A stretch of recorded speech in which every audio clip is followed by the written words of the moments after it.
This is Shameless Flirt, a prequel to the Hopelessly Bromantic Duet, written by Lauren Blakey and performed by a full cast. Teddy Hamilton narrates this prequel as TJ, and you'll also hear the voices of Stella Hunter, Stephanie Nemeth Parker, J.F. Harding, Shakira Shute, and Robbie Martino. With Shane East as TJ's love interest, Jude. Chapter 1. 7 years ago. Bring on the Zeppelin. TJ. When my boss calls me into her office on Thursday afternoon, I anticipate nothing but the usual sort of assignment. Cover a major staff shakeup at a TV network, or an imbroglio at some media giant. Copy due by 5, of course. I expect to be headed as far as Midtown, not across the Atlantic Ocean. How would you like to work in London for the next year? Asks the no-nonsense newswoman, offering an opportunity I've dreamed of since I was 13. A chance to go back to England? Yes, please. More than anything. Before I can close my gaping mouth to say as much, Ms. Deadline, as we call her, makes my answer irrelevant. She shakes her head with a curt laugh. Actually, it's not really a question. We are sending you to London, TJ. There's only one thing to say. Can I leave today? I imagine exactly how it will go, picturing it like a movie montage. The flight will entail the requisite number of unruly kids, all somehow seated in the row directly behind me. I will, of course, have to cram myself into a middle seat, which is no fun at 6'3". While the future juvenile delinquents kick the back of my chair for 8 hours, the friendly lady next to me will chatter on about the Jell-O mold she's making for her Aunt Patty's 85th birthday party. There will, of course, be turbulence. Cut to me, staring forlornly at the barren Heathrow baggage carousel, as my fellow passengers grab their suitcases and get on with their vacations or their reunions. The airline informs me they've lost my luggage. I'll spend my first night in the city with only the clothes I arrived in. I'll roll with it. Shit happens, bags get lost, and it's my turn on the conveyor belt of bad fortune. No biggie.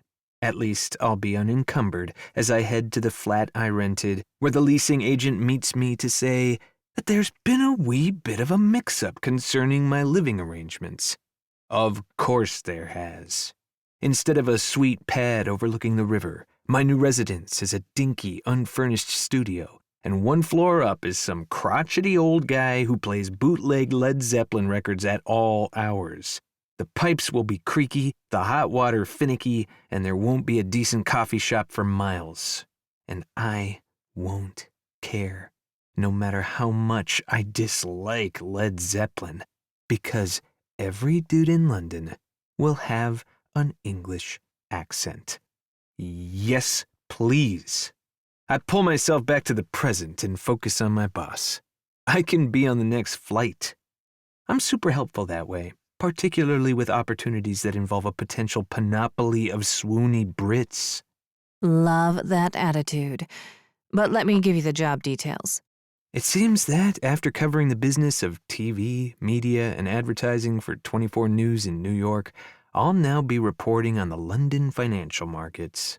It's a positive step in my journalism career, and the company will provide relocation services and a furnished flat. I don't have to do a thing but pack my clothes. This is a huge opportunity for someone so young, and we're offering it to you because we're truly impressed with your work. She stands and reaches across her impeccably neat desk, free of the usual journalist's mess, and shakes my hand. You'll start in 2 weeks. Fantastic, I say, hoping the next 14 days fly by. I'll be ready. Packing up my life is easy. I'm a nomad. Give me a laptop and a phone, and I'm good to go.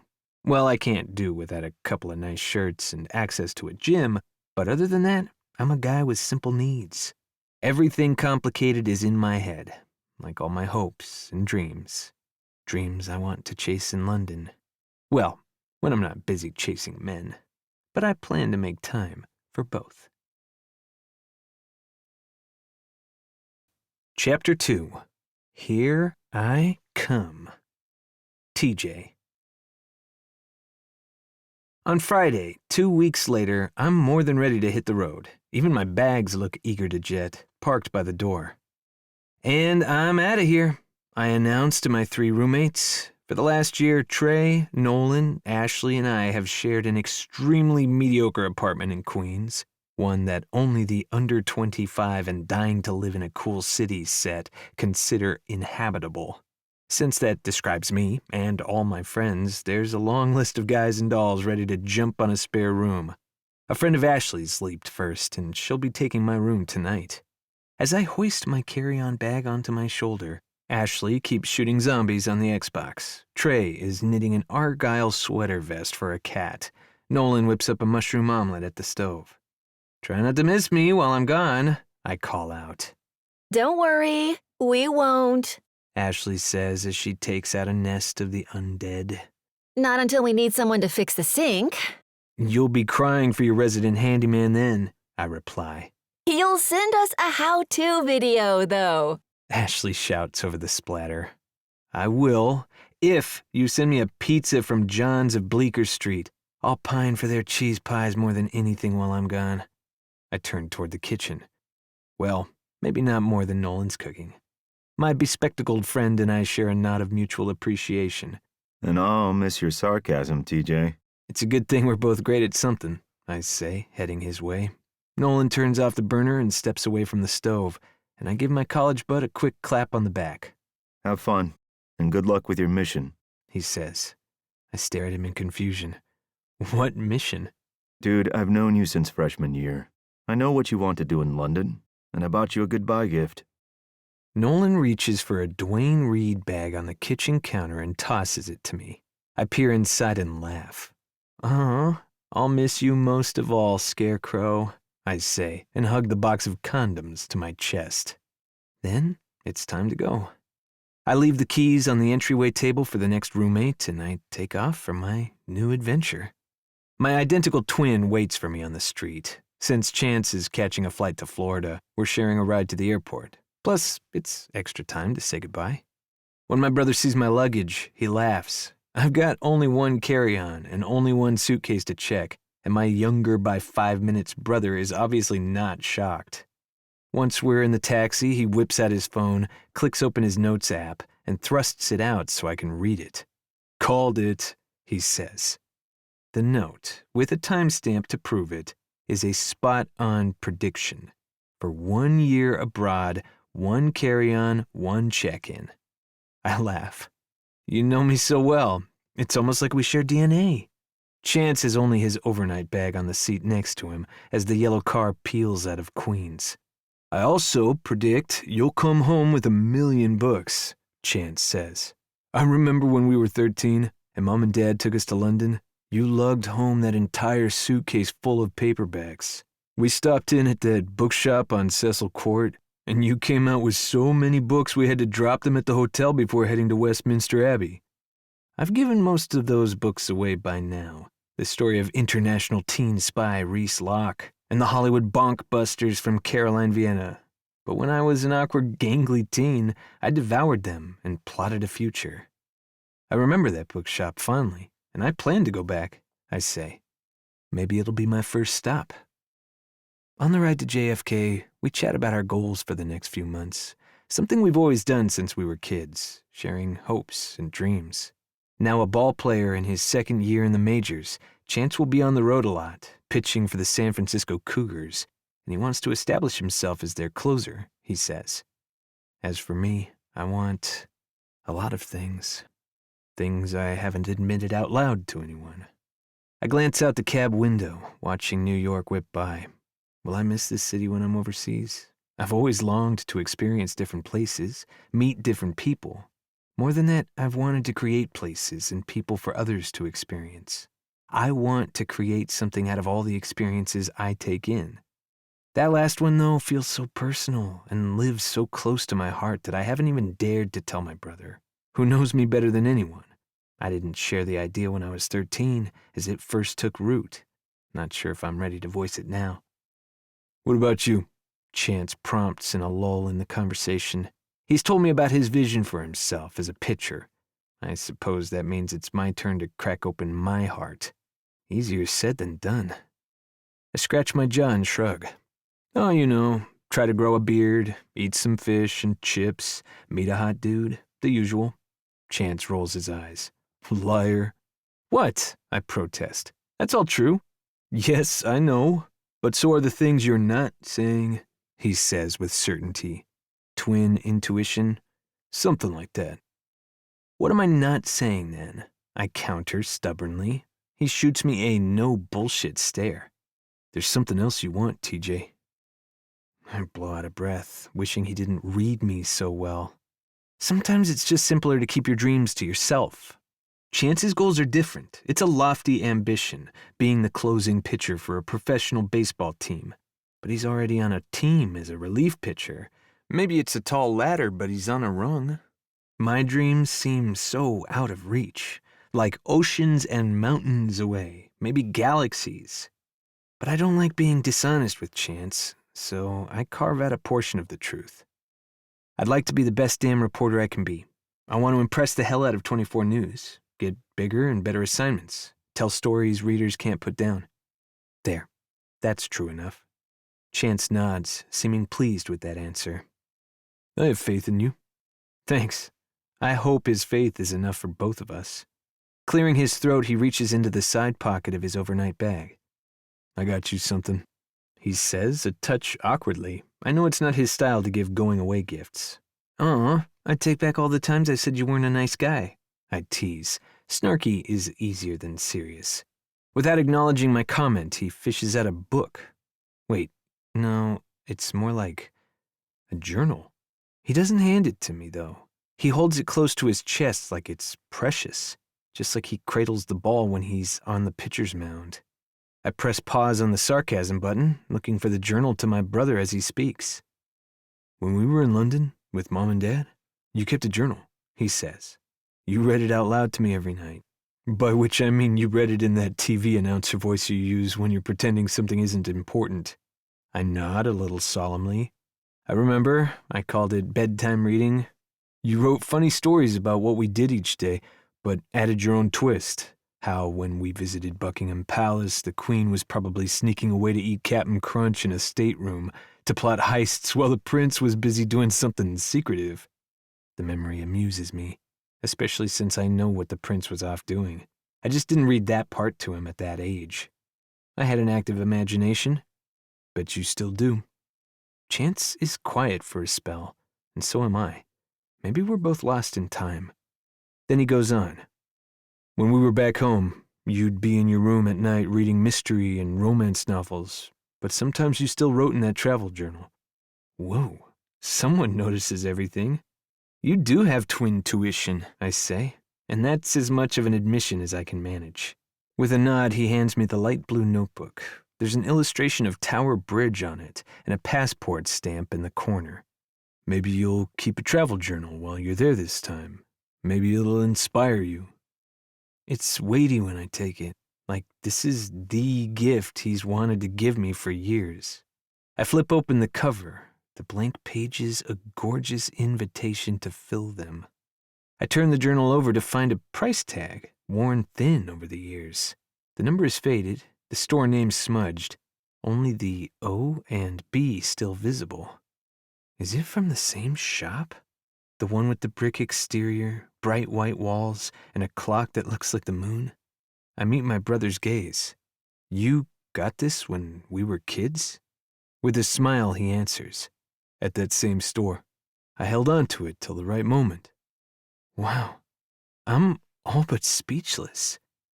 Thanks, Chance. It's sincere, not a bit of snark. I hug him to let him know how touched I am. I'll definitely start writing in this today.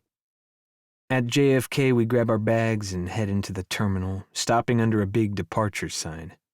This is where he goes to Florida to pitch against the Miami team, and I go to London for the new phase of my career. We glance at the screen, then turn to each other. Chance flashes a wide grin. Have fun, but don't let anyone break your heart while you're in London, living out your fantasy. Please, there will be no heartache, only good times. And you, I pat his chest, you'll be the closer in no time. He gazes heavenward with crossed fingers. I laugh and cuff his shoulder. Maybe I'll miss you a tiny bit.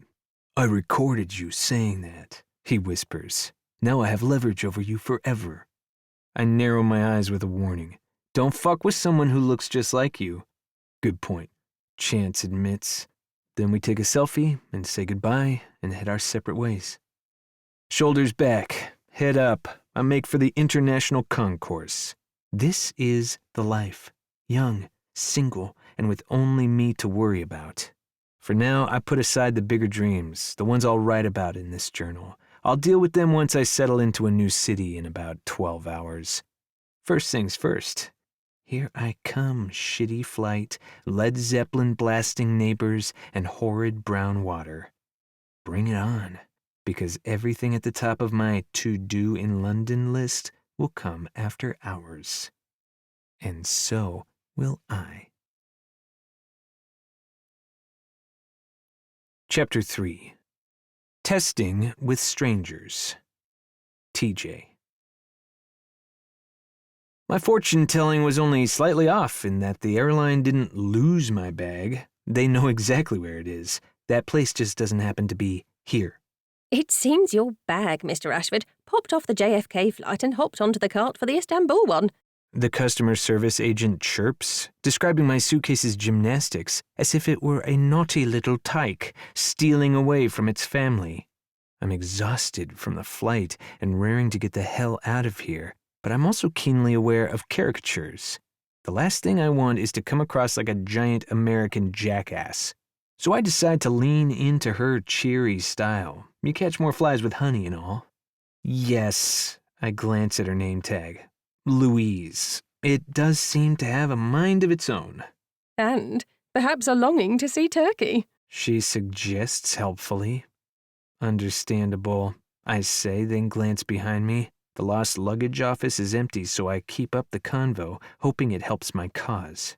I've always wanted to visit Istanbul. Can't blame my luggage if it wants to take a spin through the Blue Mosque and the Grand Bazaar. She smiles sympathetically. I do apologise, and we'll have it on its way here soon. We can send it to your hotel or your place of residence. That'd be great. I flash a friendly smile. Any idea when? Excellent question. She peers at the monitor in front of her. Your globe-trotting bag is... Wait, hold on. Apparently it's on its way to Brussels first, and then to Turkey. We can send it back on a direct flight from Istanbul to Heathrow tomorrow. My stowaway is taking the scenic route, I say. Imagine the stories it can tell when it returns. She then slides me a piece of paper. Here's a voucher for a free drink on your next flight. Thanks. I appreciate this, I say, but I appreciate something else too. Her storytelling. She might be the perfect audience, so I decide to float a test balloon. I clear my throat. If I ever write a novel with a gate agent who goes above and beyond to make a traveler laugh, I'll call her Louise. Whew, that felt a little weird, like speaking a new language, but it felt good too, sharing the start of something that matters to me. She pats her name tag. I would be honoured. I take the drink coupon and add it to my carry-on, then head outside where I pause to breathe in the English air. I hail a taxi, and when the black car pulls up and I climb inside, the driver asks, Where to, sir? I give him the address of the hotel where I'll be staying before moving into my flat tomorrow.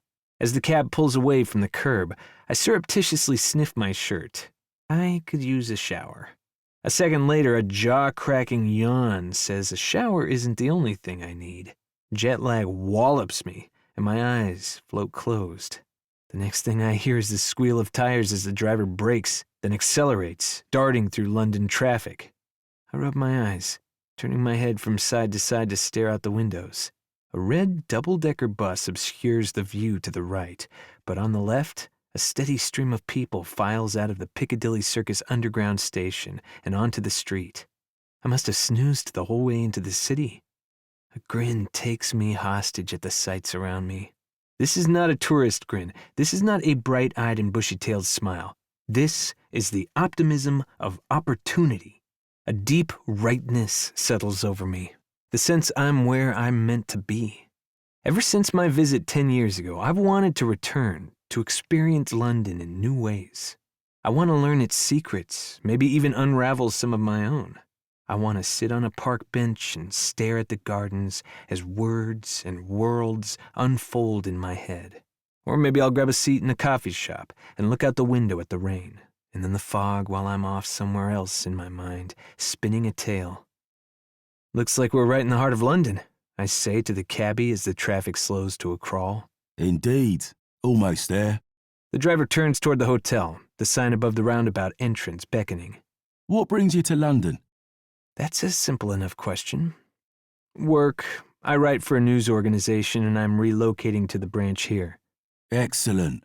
Make sure to check out Big Ben if you're not working too hard. He says. And the London Eye. Definitely, I say as he pulls up in front of the hotel entrance. It's 1:30 on a Saturday. My fingers grip the handle of the cab door, ready to open it so I can climb out, but an impulse seizes me. It's an urge to take a step further than I did with Louise, to say what I didn't tell my brother on the way to the airport in New York. The words should have come easily with chance, but they didn't. The thought of voicing this goal to family and friends, to colleagues, and even acquaintances is terrifying. I don't want to disappoint anyone, especially since I'm pretty sure I'll disappoint myself. But a stranger won't pin hopes on me. I can't let down a stranger. I turn back to the driver and say, "And I want to write a novel." The man smiles. No better place, He says. I breathe easier when I get out of the cab with my carry-on. I feel lighter. There, I said it. Now I have to do it. Chapter 4. Boner at First Sight. TJ. First, I'll brush my teeth. That's my plan as I enter the hotel. Next, I'll stand under a hot shower for a decadently long time and wash the flight off me. Only I won't be doing either of those things in the immediate future. Your room isn't ready yet, sir. The front desk attendant informs me when I try to check in. I groan. Maybe I could just flop into an exhausted heap on the floor. But, hello, terrible caricature of a traveler. Instead, I paste on a smile. When do you think it'll be available? The gray-haired man behind the desk checks his watch, then smiles. At 3 o'clock on the dot. That's an hour and a half from now. Don't mope, don't groan. Cool, I say. Any place I can shower? No, but you can freshen up in the loo. He says it like such a solution might never have occurred to me. As it happens, I'm familiar with indoor plumbing and appreciative of its utility vis-a-vis freshening up. I can wash my face and slay my dragon breath with a toothbrush, but I can't shower. At least not until 3 o'clock, on the dot. And even then, I don't have a change of clothes. I can't cruise the streets of London in the same jeans and t-shirt I've worn for too many hours and on 2 continents. So I turn to the clerk with this next order of business. Also, the airline sent my luggage on a detour, so it's going to arrive here tomorrow. Do you know where I could shop for a new shirt and some boxer briefs? Trouble is, the guy is 60, at least, and I think I saw a suit like that on a BBC show from the 70s. Small chance he'll know what a 20-something queer dude would wear on a night out in London. Like a cool shop where the millennials go, I add, hoping that makes it clear. I mean, not a grandpa store. He thinks for a moment, then says, helpfully, There's a TK Maxx around the corner. It's a place to start, I guess. Maybe I'll give it a shot, then hit up Google if I have no luck. After I brush my teeth and splash water on my face in the men's room, I refuse to call it a loo. I leave my carry-on with the bellhop and set out for the store. When I walk through Manhattan, I usually listen to music, but I know all the corners and alleys of New York. I want to take in London with all my senses, see it and hear it. So after a quick look at a map, I stuff my phone in my front pocket. I head across the street, listening to the sounds of my new home. The rumble of buses, the honk of horns, the rustle of Londoners coming and going right along with me. I'm part of the city's current, the American in jeans and a no-name band t-shirt. Literally, that's the band's name. The route to the store takes me through Piccadilly Circus. As I pass the Shaftesbury Memorial Fountain, glancing at the statue of the winged dude with a bow and arrow, I decide that the hero in my novel should kiss somebody by the fountain. Cliché? Maybe. Or maybe not. No one whose lover wanted to kiss him by a fountain ever rolled his eyes and said it was too cliché. Fountains are perfect for kisses. Some clichés are clichés because they're true. I turn on the next street and spot the store at the end of the block. But when I'm close enough to scan the window displays, everything looks terribly familiar. The name TK Maxx should have been a dead giveaway. I let out the biggest ugh of disdain. That's literally just a British TJ Maxx. I say it to myself, but a man chuckles nearby. Indeed, you're not wrong. He says, "Are you kidding me? This can't be happening. There is no way a British magazine model has stopped to talk to me. No way is this the first guy my age I meet in Old Blighty. He's all carved cheekbones, full lips, thick blonde hair, and cool blue eyes that see inside my soul. Okay, I'm exaggerating. My psyche isn't cellophane, and he doesn't have x-ray vision, but yum." It's our discount shop. The English guy says, pulling a messenger bag onto his shoulder. It has a little bit of everything. I'd like a little bit of him. I search my exhausted brain for something borderline witty. I might be in the market for a little bit of everything, I say, grateful for toothpaste and men's rooms and no dragon breath. Where should I start at TK Maxx? The guy tilts his head to consider the storefront for a moment, then glances back at me. Depends on what you're looking for. They have surprisingly fashionable dog clothes, excellent popcorn, and also home furnishings. Good to know, in case I get a late-night craving. I linger on that last word. If he bats for my team, it won't hurt to flirt a bit. For popcorn, I finish. Then I shift to practical matters and tug at my shirt. But first, I'm on the hunt for a new shirt. Ah, clothes. He steps a little closer, gesturing to what I'm wearing. You might try Angie's Vintage Duds around the corner, if that's your thing. They have cool retro tees and stuff. Do they have you? Do you want to be my shopping assistant? But I know better than to ask out a random guy on the street, especially since I doubt the gods of luck, or kissing fountains, or horny dudes would deposit the world's most handsome man in front of me in London and say, "Guess what, TJ? He also likes dick." That's not how life works, regardless of the way he waved at my chest, regardless of the way he stepped closer. I will not be making out with this guy in front of the winged statue. Not ever. Because that's how fantasy works, and this is real life. Thanks, I say, steering for the reality lane. I'll keep this place in mind if I need a new vest for my dog and maybe hit up Angie's for a shirt. You never know who you might meet on your first day in London. I add a small smile. A friendly smile, not a come-on smile. He lifts a brow. Those blue eyes twinkle. That's true. You never know. For a fraction of a second, his teeth scrape the corner of his full lip, a move that stirs all my parts. By the way, I'm Jude. I work at a bookshop on Cecil Court. And then he turns on his heel and walks away. Did that just happen? Did the magazine model truly invite me to find him where he works, which just happens to be my favorite childhood bookstore? This is like fate. This is something I would totally write. Gorgeous Brit invites grubby American to a bookstore. I hit the brakes on the mental madness. I must have imagined that lip bite. Surely I'm making more of this moment than I ought to. I'll just enjoy the fading view, and that will be that. Bleary-eyed, I stare at the handsome figure blending into the sea of Londoners. Just as I turn toward Angie's, Jude turns too and looks my way. And this time, I let myself believe this is real.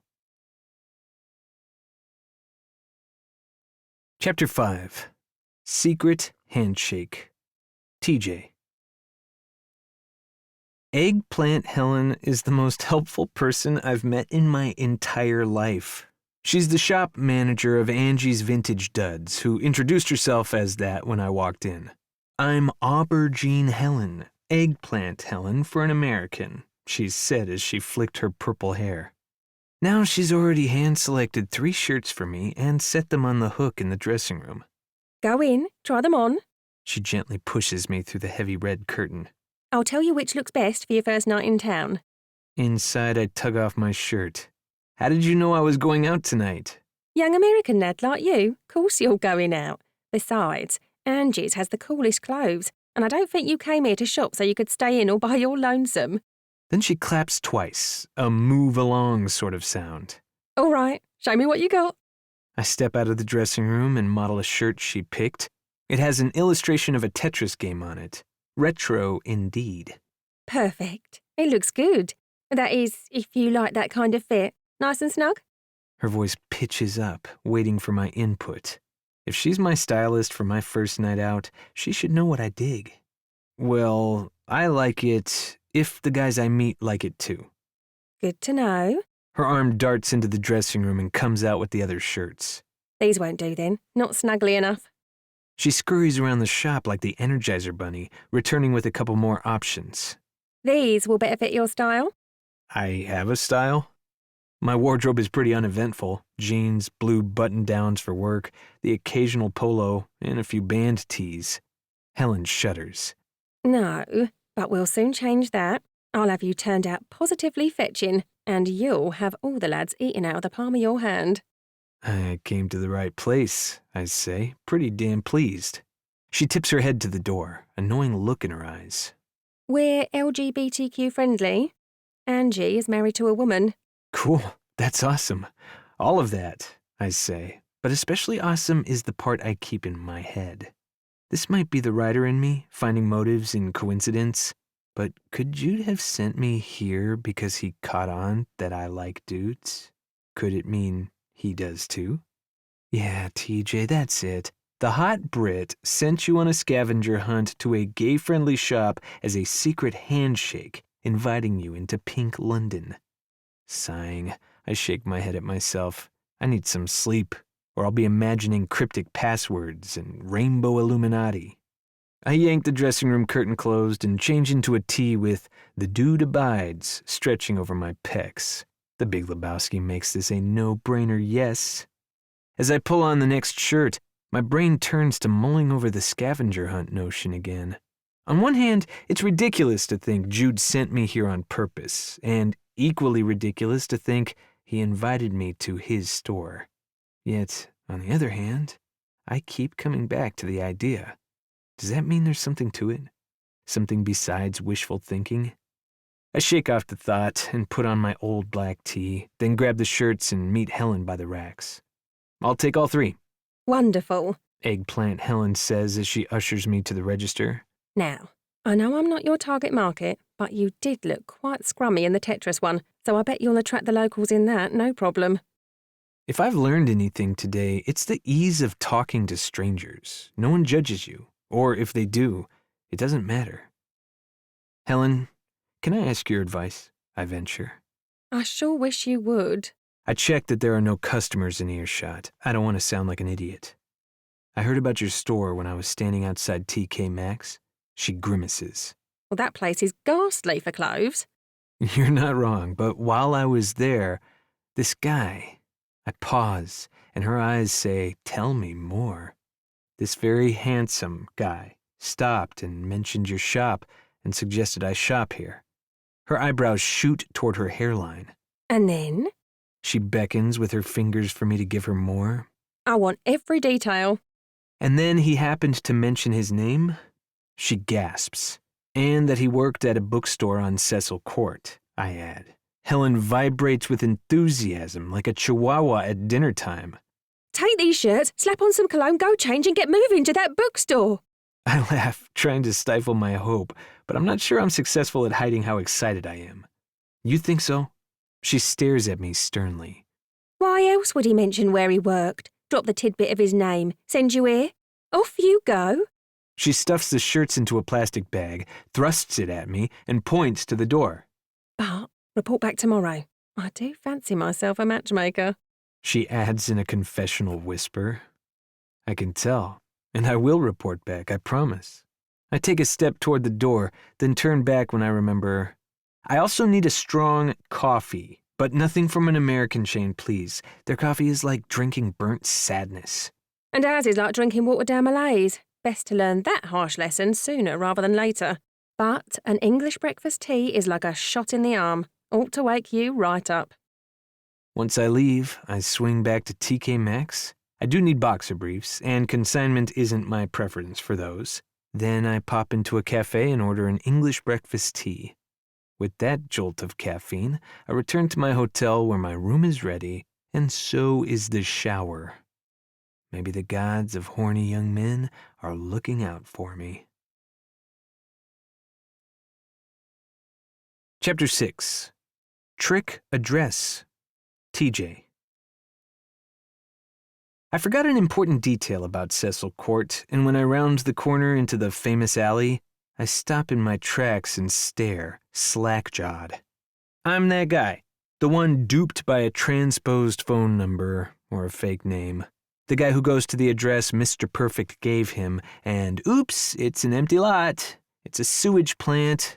Or, surprise, there are 20 fucking bookshops on Cecil Court. Time fooled me over the years, erasing all the other shops on this street. Or maybe at 13, the only place that existed for me was the nameless one, where I whiled away hours in a corner, lost in a story. Desire pulled a fast one on me today. As Cecil Court unfolds before me in all its very London, very quaint beauty, I feel like an idiot for thinking I might find him. That Jude should want me, too. And I won't be that fool. This is not some movie where I knock on all the doors or drop into all the bookshops, look for the chiseled blonde with the cover model looks and the butter-melting voice. This isn't a story where he pops out, waves, and invites me over for a pint. No, this is real life. I'm the guy who lost his luggage and stupidly thought he scored a date, who showered and put on a Tetris shirt and went on a quest with a pointless clue. Silly me. Jet lag made me forget that real dates have times and places. Jude didn't give me a time or a place. He didn't ask me out. I'm just a guy chasing after a shameless flirt. But I'm here now, and I'd always planned to stop by Cecil Court. I wander down the street, figuring I'll find the shop I went to as a kid. That is all I'm looking for. I won't stare into every window display, peer around the shelves, won't go to a counter and ask, does Jude work here? No fucking way. On this cozy street, I feel like I've slipped back in time to Victorian England, with street lamps and old-fashioned wooden signs hanging outside the shops. I stroll past the first few, but none sport the bright white shelves or the big clock that looks like the moon. I make my way down the lane, swinging my gaze from left to right. It's not this one with antique maps in the window, not that one with the science textbooks. And it's not this shop with bunnies and pirates on the book covers on display. But maybe, just maybe it's that store near the end of the lane. Bright light emanates from within, and the brick exterior feels familiar. My pace quickens, my heart beating a little faster. When I near the store, I spot the sign. An open book. O and B, like on the smudged price tag on the travel journal. With a burst of youthful glee, I push open the door and glance around the quiet shop teeming with books. This is why I'm in London. To write articles for 24 News and to start that novel.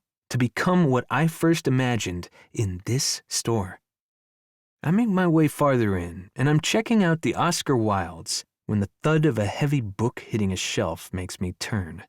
My pulse spikes. I blink. Jude is here. Putting a book away. He stopped to stare straight at me, his lips twitching with the hint of a grin, his blue eyes full of mischief. You found the shop, he says. Everything feels a little heady, a lot possible. It feels as though this is the start of something. I don't answer right away. I let the words form in my head first. and then on my lips. Well, I had a few clues. Maybe I did step off the plane and into my very own rom-com. TJ and Jude's epic romance begins in Hopelessly Bromantic. You can find it everywhere. This has been Shameless Flirt, written by Lauren Blakey and performed by a full cast, with Teddy Hamilton as TJ, And Shane East as Jude. and TJ's identical twin brother Chance was also voiced by Teddy Hamilton. Ms. Deadline was played by Stella Hunter. Ashley was played by Stephanie Nemeth Parker. Nolan was played by J.F. Harding. The roles of Louise and Helen were played by Shakira Sheet. The British cab driver and the desk clerk were played by Robbie Martino.